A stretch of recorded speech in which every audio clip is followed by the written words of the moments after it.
Yo, what's the word?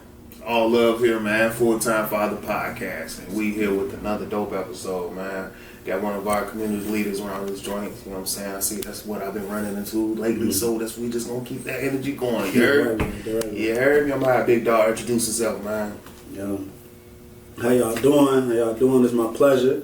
Thank you for having me. Man, it's a pleasure, bro. Sure, let's start there, you know. But man, my name is Kxng Moosa, hip hop artivist, juvenile justice advocate, man. Just out here trying to do work and, you know, keep the work forward with purpose. You know what I'm saying? Keep pushing forward with purpose. That's what I'm about. Everything that come with it. There's a lot to it, but we'll get into it, you know. I love that for sure, bro. When you say what did you say? Artistry? Artivist. Explain that to us, bro. What does that mean? So artivist is a person who uses art to do activist work, you know, to bring awareness to the social issues that we facing, but through art. So rather you talking rapping, spoken word, fine art, you know what I'm saying, rather you drawing something about the plights of blacks, browns, and poor whites, however you doing it, but using that, you know what I'm saying, that's artivism, you know what I'm saying? It's always been a thing, you know what I'm saying? You know, from especially hip hop perspective, that's always been what it's been about from the beginning. I personally just never heard that term. Yeah, for sure. So I heard it first time at the time my significant other, Jessie, when I was locked up, and she had wrote me something, and she said the word heartivism. And I'm like, okay, that's cool. Then I thought about artivism and that. So yeah, that's fire. That's fire. All right, well, let's get right into that. Speaking of that, man, from being locked up to being on square in the morning, brother. What was that journey like, bro? What put you on the can, bro? Woo, that journey from being locked up. So we're gonna start there. Let's start right there. All right, yeah. So man, I come from the west end of Rockford. You know what I'm saying? The west side. Probably walked every square block it is. For real. You know what I'm saying? From Concord to Fairgrounds. So I came up, you know, facing the same type of obstacles, you know, a young kid in the inner city has to face, you know what I'm saying, with the gang violence, for sure. With the crack hitting like it hit, you know what I'm saying, the ability to sell drugs, the ability to be involved with some gang activity was very present, but also was a kid that was gifted too, you know what I'm saying, like I was a hooper, it was my thing, you know what I'm saying, used to flip, you know what I'm saying, just one of them kids that's gifted at a lot, gifted at a lot of things, yeah, man, so yeah, my childhood was, you know, coming up with a single parent, you know what I'm saying, me and my brother, west side of Rockford again, like just having fun like kids have fun, for real, you know, and that often led me into finding myself with a little bit of trouble with the law here and there, but nothing too major, but definitely just was figuring it all out, and all of that, trying to figure it out. I'm at that age of 14 years old when I got involved with the criminal system. Was involved in a gun deal going wrong, you know what I'm saying? I don't want to touch too much on how that happened, but nonetheless, I ended up with 25 years in prison, you know what I'm saying? So I learned a lot, but really learned how much I didn't know, you know what I'm saying? That was the biggest, that was the biggest takeaway from like being involved with the system. It's like, oh shit, my little street knowledge I thought I had don't mean nothing. Like it can't help me not an inch in here. It don't gives me no edge in this courtroom, you know? Sure. So just realizing I knew nothing, man, and going up against this system that was, at this point, 400 years of continuous keeping black people locked up. Like, it's doing what it's doing. I'm just another casualty of war. So, yeah, man, without not having no knowledge, I ended up with 25 years in prison. So I'm 16, having to plead guilty because I'm scared to go to trial. Absolutely, don't know nothing. Nothing. Sure. So, type thing. So, yeah, man, and I ended up getting locked up, but upon my incarceration is where I found art to be a therapeutic tool first. So I wasn't pushing nothing with art. It was more so like, I'm in Menard at the time, 17 years old, the youngest dude in there. I'm facing all of these new emotions. I'm pulling in all of this new hell. You know what I'm saying? Like this is a new, it's a new level of depression I never felt before. Because now I'm locked up. Forget they say 23-1, but you're really locked in 24 hours a day. You know what I'm saying? And you might come out if somebody don't go on lockdown or something like that. But so having to face that and deal with them new emotions, I'm like, man, I need an outlet that I can do expressive wise that won't gonna harm me or the next person. You know what I'm saying? So I think drawing, spoken word, that's why I fell in love with that. On the therapeutic side, like I got to get it out. And attempting to get it out, that's something that was feeling good, you know? Mm-hmm. Yeah, so continually to develop into the whole artivism road, though, I honed in on my skills, man. Like I made it a priority to get better once I seen the effects that I can have on other people. So people was walking past, seeing me draw, like, oh yeah, shorty cold. That's dope. So I'm like, okay, I got something.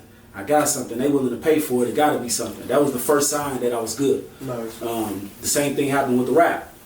I was one of those kids that was writing a lot, you know what I'm saying? Mm-hmm. Somebody asked me, do I rap? I'm like, no, I don't rap.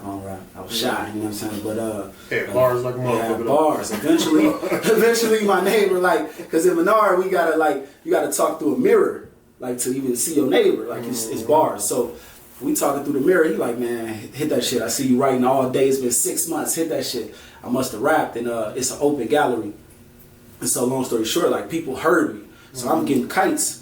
Like, man, shorty, I heard, man, that shit you said about da-da-da-da-da-da-da. I'm like, I'm like that. So again, like, affirmation from the outside world that my internal world was cold. So I'm like, okay, I'll get there, though. But at that point, I still wasn't rapping in front of people like that.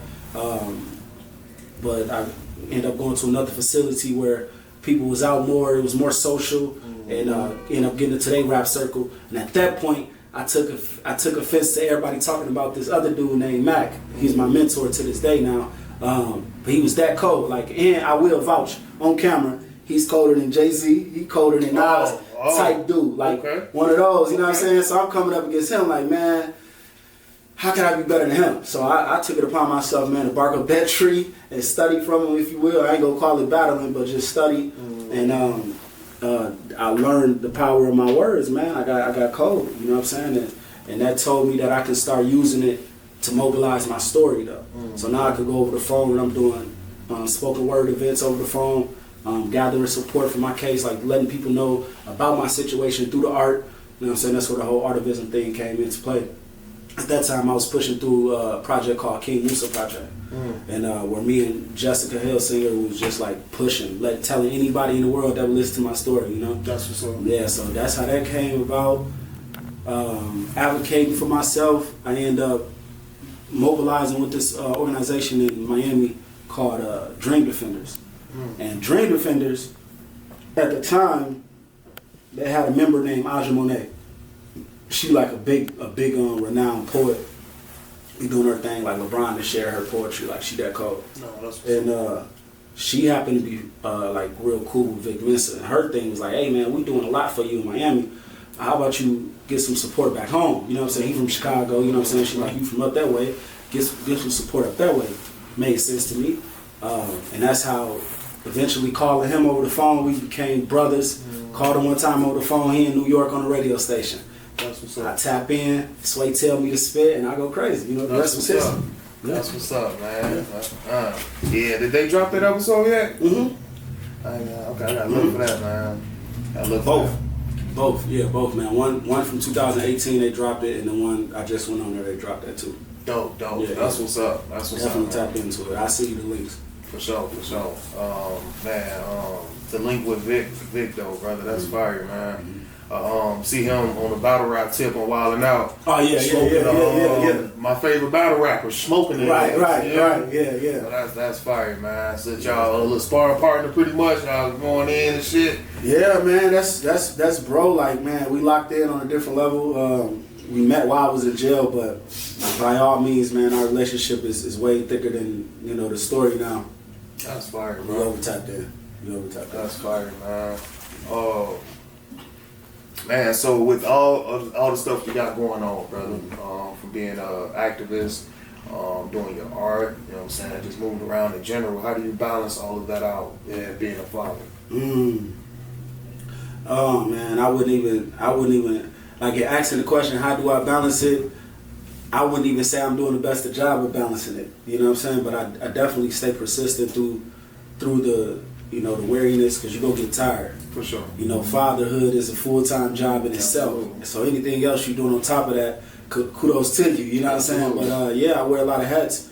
I just had to recently quit 2 jobs just to focus even more on make sure that my energy is a little bit more focused and not chase the bag rather than just being steady in the mission.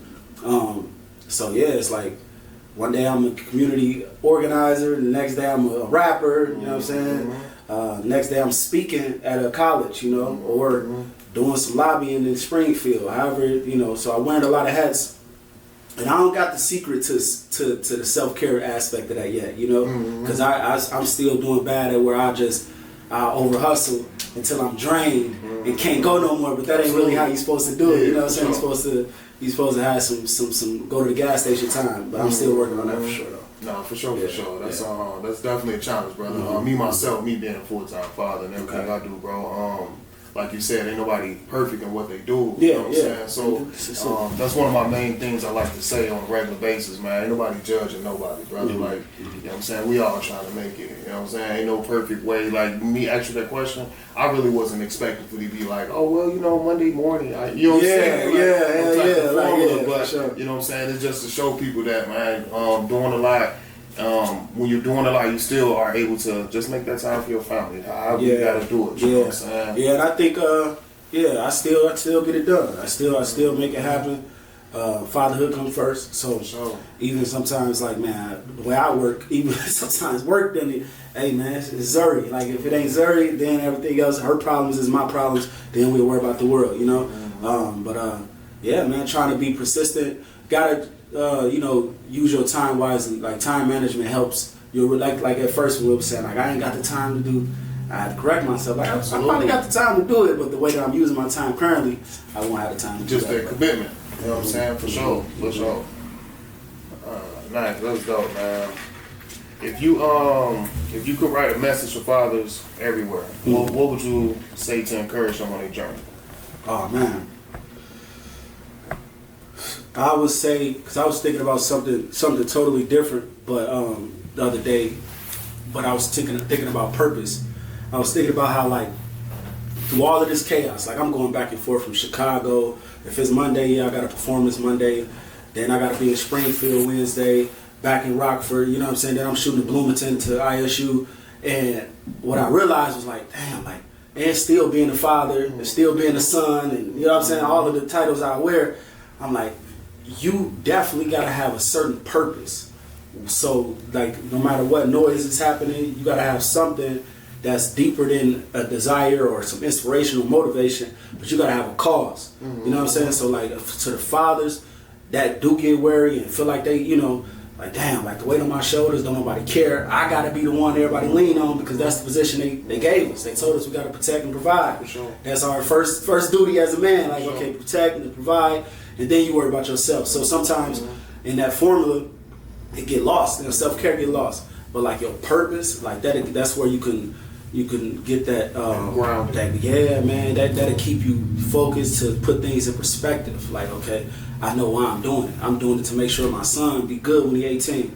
You know what I'm saying? But he even coming into a world learning the right disciplines, learning the way he's supposed to move just by watching me. Because we already know, like, what I'm telling him, they go, that's go out the window.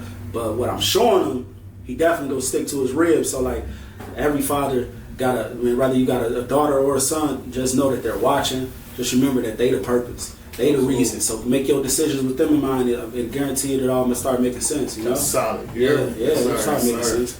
Even speaking to that, we can go right into the culture aspect, brother. What do you feel like, as far as culture wise, that's holding us back from, you know what I'm saying, excelling?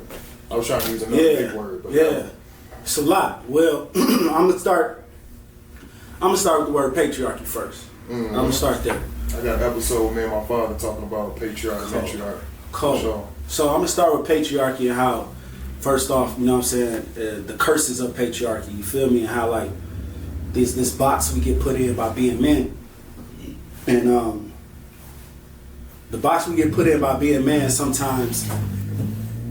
It short circuits us from being our full potential, because as a man you got to follow certain scripts in our society. You're not supposed to be sentimental. You're not supposed to be emotional. You got to always, you know what I'm saying, like, crash. But definitely get angry though. Show motherfucker you tough. Show motherfucker you a blow. All of that though, you good. Do all of that, but don't cry. You know, don't have no heart. Don't do none of those things. Don't be a human. suck it in. You know what I'm saying? I tell people all the time when it comes to tears, they're like, "Oh, boys ain't supposed to cry." The fuck God gave me that ability for? You heard me? And then when I tasted them one day, I'm like, damn, tears are salty. So you telling me that when you don't cry, that's staying in my bloodstream? Oh man, it's a way. I think God told me to get that out for a reason. Like you say, like so what's happening to me if I'm holding all that in? You imploding. You know what I'm saying? So you imploded to a place of destruction because that's what your role is supposed to do. You ain't got no room to flourish outside of that, to express outside of that. So like the way patriarchy has affected us, man, where even how we look at our black women, they beneath us. Absolutely. Whole time we know. Come on now. We know who really, we know. Come on now. We know who God really is. You know what I'm saying? We know who was there when nobody was. Because the woman connected to God, because she is God. You know what I'm saying? So, and speaking of that way, that's a dichotomy that has to change, is our respect, our admiration for the woman. I feel like just understanding that relationship more in depth, we'll be better off in our roles. No other race, bro, disrespect their women like we do, bro. Like, nah, man, we so quick to call them motherfucker a whole bitch, this and that. You know what I mean? Not keeping in the back of our mind that we got moms, we got sisters, we got cousins at the crib, though. But a random ass person, just, you know what I'm saying? Yeah. It's wicked, bro. Yeah. I look at this crash out culture, bro, as being hoodwinked. You know what I'm saying? Like, I really feel like there's some whole shit to not be able to control your emotions. Ain't nothing tough.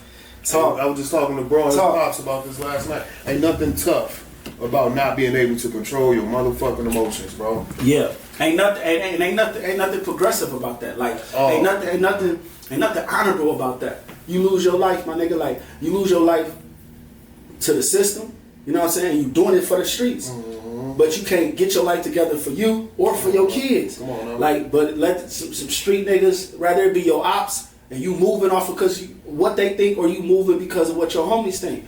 Oh, you ain't gonna blow? You ain't finna throw your life away for us, you goof ass niggas. That's basically what they really saying. Oh, you ain't go? Oh, you a coward? Oh, you ain't gonna kill motherfuckers? You ain't finna try to suicide? Right. You ain't finna crash out? You ain't finna put your daughter life on hold? You ain't finna dedicate 18 years in the prison for us? Goofies, like that's some goofy shit, and that in our culture, I swear, man, we honor goofy shit. Absolutely, we do, and it's like we talk about.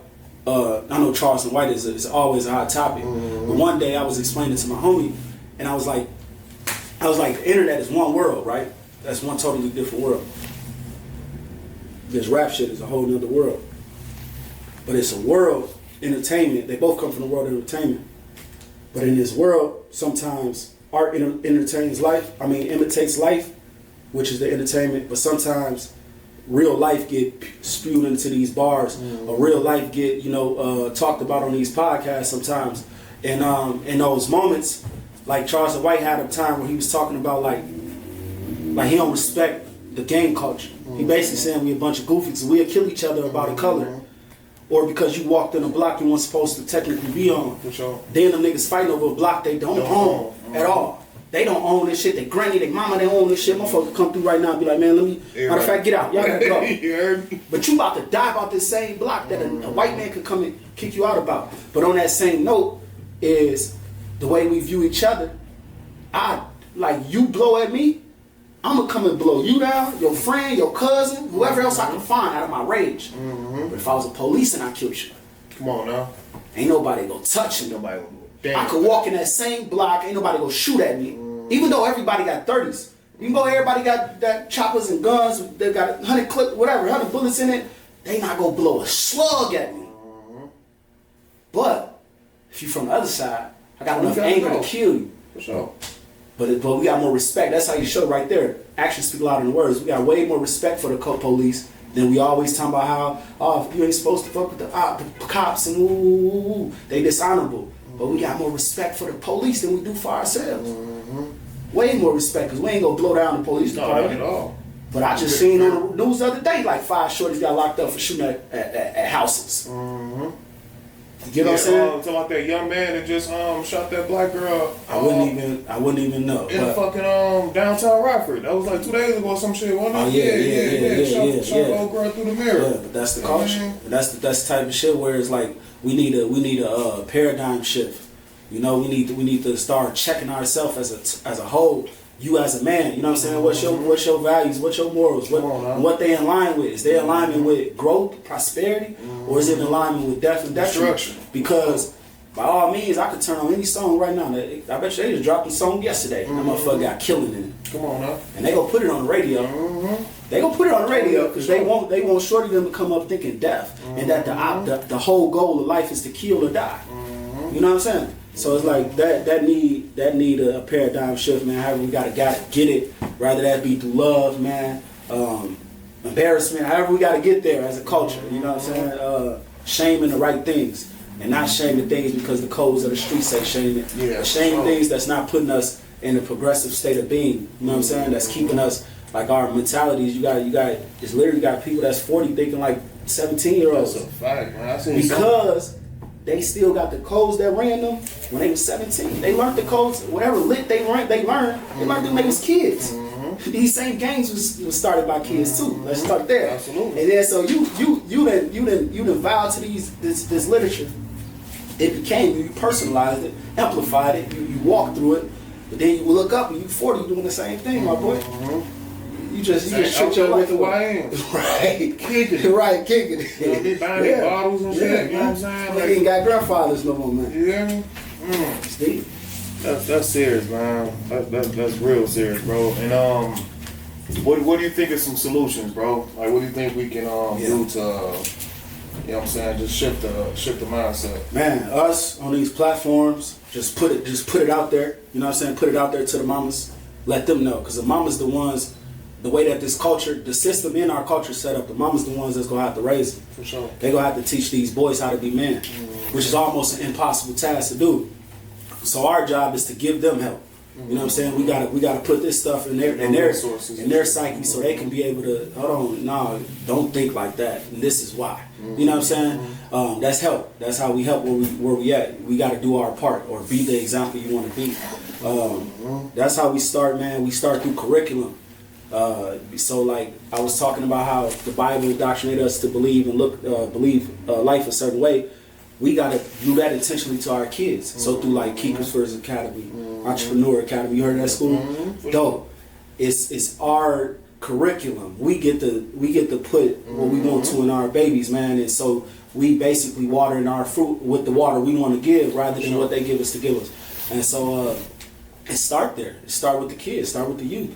That's the only way, because a lot of times individuals, by the time they are age, they stuck in their ways. Absolutely. They view life the way they view it. But them kids, they coming up, eyes wide, and they looking for somebody to show them how to go and what to do. So it's our duty to do that. I think that's how we start, you know? That's a fact. Yeah, that's a fact. Yeah, man, I say this with my homies all the time, though. We had somebody just to come, you know what I'm saying, come to the hood and just be like, hey, yo, come do this, or, you know what I'm saying, hey, that ain't cool. You know what I mean? My boys would have listened, you know what I'm saying? Yeah. He was really out there looking for love and a father at the same time, and ran to the streets, you know what I'm saying? Like, so no, that's dope, brother. That's dope, man. Yeah.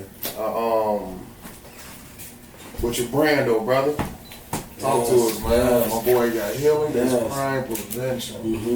Come on, man. I seen some video. I forgot the lady name. She a comedian, but her regular greeting is "How's you healing?" You know what I'm saying? We be like, "What's up?" You know, how you feeling? Yeah. Regular fucking greeting, bro. Yeah. Shit, fire. That's dope, because healing is really where we gotta start. Because unfortunately, DNA wise, we born into trauma. Absolutely. It's embedded in this culture of America. It was the fabric of capitalism, the fabric of being up, quote unquote, of getting ahead. It came from a place of our, like, man, they did us worse than any group of people ever got did in the history of the world. You know what I'm saying? Like, that goes from... It wasn't that long ago. And it wasn't that long ago. Yeah, people don't really wasn't that realize long ago, man. So those terrors that got tormented into our DNA, it didn't, just because we have a kid, it's not in him too. Because our DNA is our biggest teachers. Absolutely. It's our biggest memory bank. It's a lot of stuff that I don't got to get taught to look like my dad. Absolutely. I never met my daddy. I still look like him. Sure. People still say my mannerisms is just like him. You know why? Because his DNA permeates my cells. I'm him. There's really no disconnect. So with being him, gene-wise, like I could look like him, not just look like him, my internal, the way my makeup, my subconscious even, is traveled through my DNA. I'm him. There's no separation. So if he was traumatized, best believe I have things to work through myself. So this healing, this crime prevention, man, this came out of thought of like, I'm an abolitionist. I don't believe in prison. I don't think that prison, I've done my history enough to know that there was many worlds without prison being an industrial complex it is now. Meaning communities dealt with harm in a different way than we do now.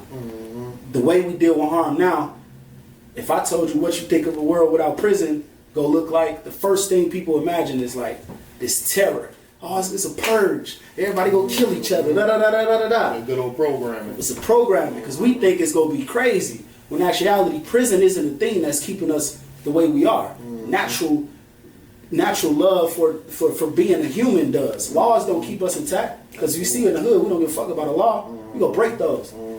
Proper respect makes me look at you and salute you. It's not no laws. So without this prison system, I get caught. The people be like, okay, then what you like? What we gonna do then? You know what I'm saying? Okay, and the people ain't got jail, but people got healing. I'm just mad. We can have a community where we back to our harmonic state that they found us in. Because like we can go to all of the records when they came over here to America, and I ain't talking about that slave story. I'm talking about the people that was here. By all means, everybody said that we was quote unquote cool people, like saying basically things like we were gullible. They called us gullible, warm-hearted. We give them anything they ask for. In their mind, they perceive that because life is about perception. They look at it as a gold mine. Like, oh, we can take advantage of this group of people. They don't know what we know. You know what I'm saying? So they like, we can use these people as use their land up. That was their goal. But when they found us, wasn't a war. We understood, respected everybody over this land because that's the way, that's the harmonic state that we live in. That's what's in us before they came and did what they did. So returning to that state, man, is going to take healing, unlearning, unpacking their culture, their indoctrination, and then filling your cup with love, man, and searching who we are, what black means globally. And you see the respect and the admiration that we got for each other, you know what I'm saying? And try to just live through those principles. I promise, man, like we'll be good. You know what I'm saying? So healing is crime prevention. It's another take on how we deal with these incidents that's happening. So you got an individual that like burnt down some buildings or something, and they gave him like 15 years. But by all means, they knew that he had a mental illness. But nobody dealt with the mental illness. I was in Dixon, Illinois. When I was locked up there, you got a whole side they call STC side.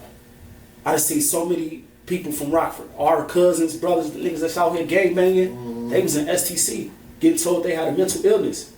That mental illness never got treated. They come home and instead of popping prescriptions, they popping pills.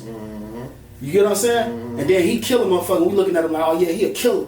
Oh he a shooter. He this, he that. Man, his ass mentally ill, man. And drugged the fuck up, drugged out. He got paranoia problems. He can't sleep without a gun.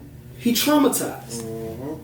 You know what I'm saying? Absolutely. Don't trust no female. You can't even get your nutrients as a male. You can't even get your nutrients because you don't trust a female, man. Where do you think your nutrients come from, man? A female ain't no other, you know what I'm saying, cohesion other than that. Like that's what God made you for. And so you can't even get your nutrients from a woman because you don't open yourself up enough to even to feel it because you traumatized. Like, I can't trust no bitch. I can't You nigga to go his whole life, 30 days, you look up, you 45, mad and angry, and you know what I'm saying? You off the liquor because you angry. You done spent your whole life being hardened by the world rather than letting the world happen and then having the awareness, because that's where the healing comes. The part about healing is that you don't go through the same things. Is that you know what you're going through, so they don't control you.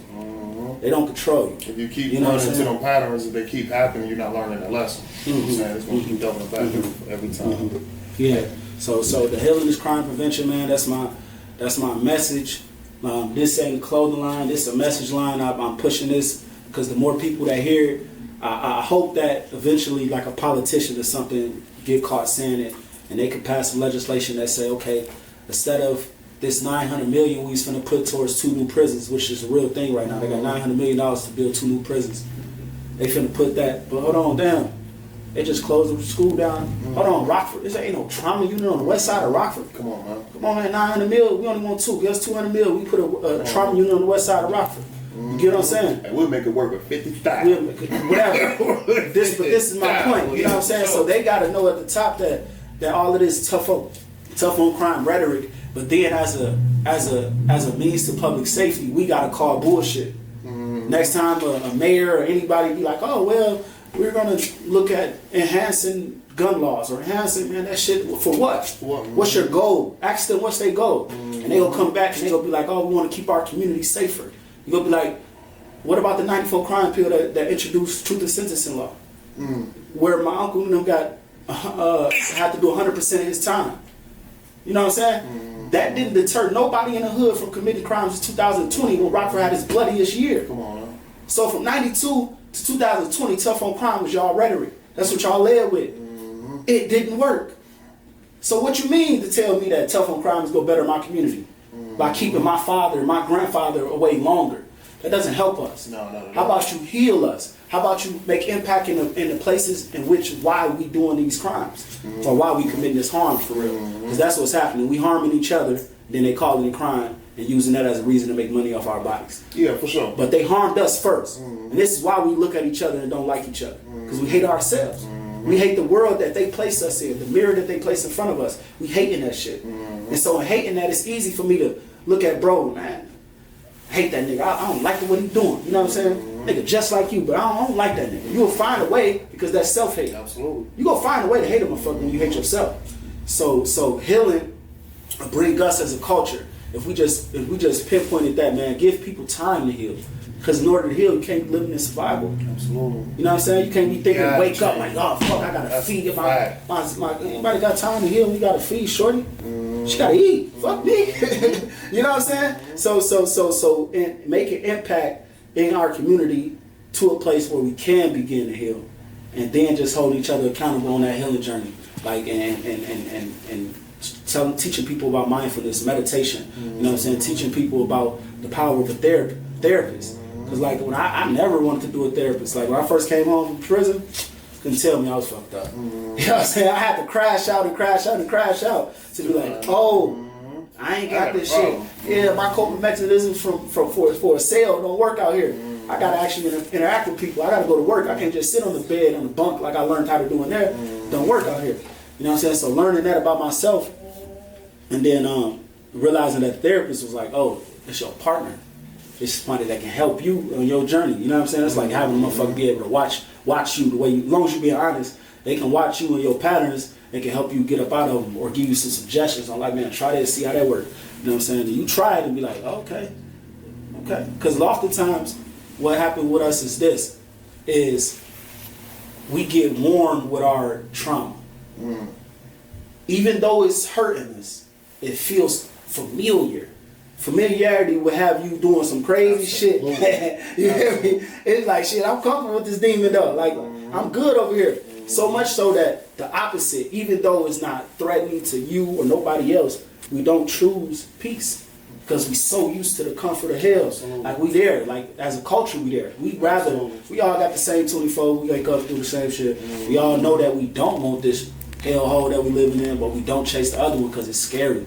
Like, man, I don't know that world, man. That world kind of scary, but yeah. So the challenge, man, in healing is accountability, understanding where we at, understanding, then learning why, and then like just learning ways to get up out of it.